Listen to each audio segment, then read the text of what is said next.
Assalamualaikum warahmatullahi wabarakatuh. Selamat pagi anak-anakku. Semoga semuanya dalam keadaan sehat walafiat dan masih semangat belajarnya ya. Baik, perkenalkan, nama Ibu Ika Susilaningsih yang akan mengajar mata pelajaran akuntansi keuangan kelas 11 AKL. Untuk bab yang pertama yang akan kita bahas adalah mengelola kartu piutang. Sebelum lanjut ke kartu piutang, kita bahas dulu yang adalah pengertian piutang. Nah, piutang adalah tagihan perusahaan terhadap pihak ketiga yang timbul karena adanya suatu transaksi. Di dalam piutang terdapat jatuh tempo, nilai jatuh tempo, dan bunga bila ada perjanjian.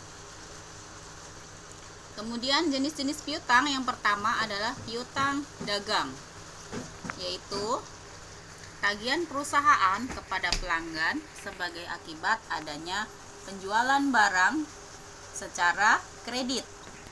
Biasanya jangka waktunya kurang dari 1 tahun, kemudian dilaporkan sebagai aktiva lancar di dalam neraca.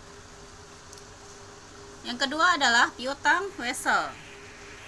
Piutang wesel yaitu piutang atau berupa perjanjian tertulis dari debitur kepada kreditur si pemberi dana untuk membayar sejumlah uang yang tercantum di dalam surat perjanjian tersebut. Beberapa istilah yang berkaitan dengan wesel. Wesel adalah perintah tertulis dari kreditur ditujukan kepada debitur untuk membayar sejumlah uang tertentu pada tanggal yang sudah ditentukan. Surat pengakuan atau janji tertulis dari debitur si peminjam uang kepada kreditur si pemberi uang untuk membayar sejumlah uang tertentu pada suatu tanggal yang telah ditentukan disebut promes. Ada wesel berbunga, adalah wesel yang nilai nominal merupakan nilai pada saat penarikan, sedang nilai tunai pada saat jatuh tempo adalah nilai nominal ditambah nilai bunga.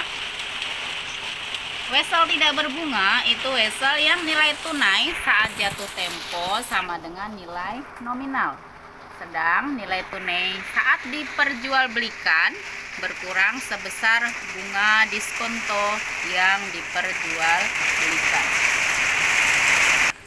Piutang non-dagang yaitu piutang kepada pihak lain.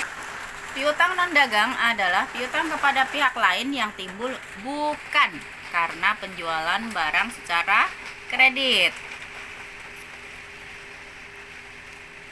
Nah, bentuk piutang non-dagang itu ada beban dibayar di muka, beban yang sudah dibayar perusahaan tapi belum diakui sebagai beban pada periode yang bersangkutan.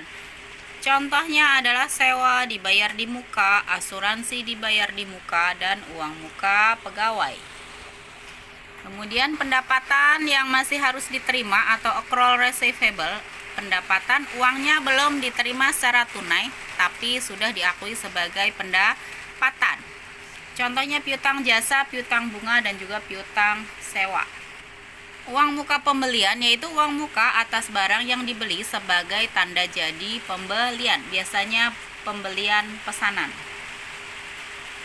Berikutnya adalah piutang pajak. Pajak penghasilan yang dipotong pihak lain. Kemudian yang kelima adalah piutang lain-lain, yaitu piutang kepada pihak lain karena hal khusus. Contohnya ada uang muka pembelian saham, uang muka penjamin kontrak, uang muka kepada anak perusahaan, piutang dividen, dan tututan atas pengurangan pajak. Baik, kiranya itu saja yang dapat Ibu sampaikan pada kesempatan kali ini. Semoga bermanfaat, kurang lebihnya mohon maaf. Wassalamualaikum warahmatullahi wabarakatuh.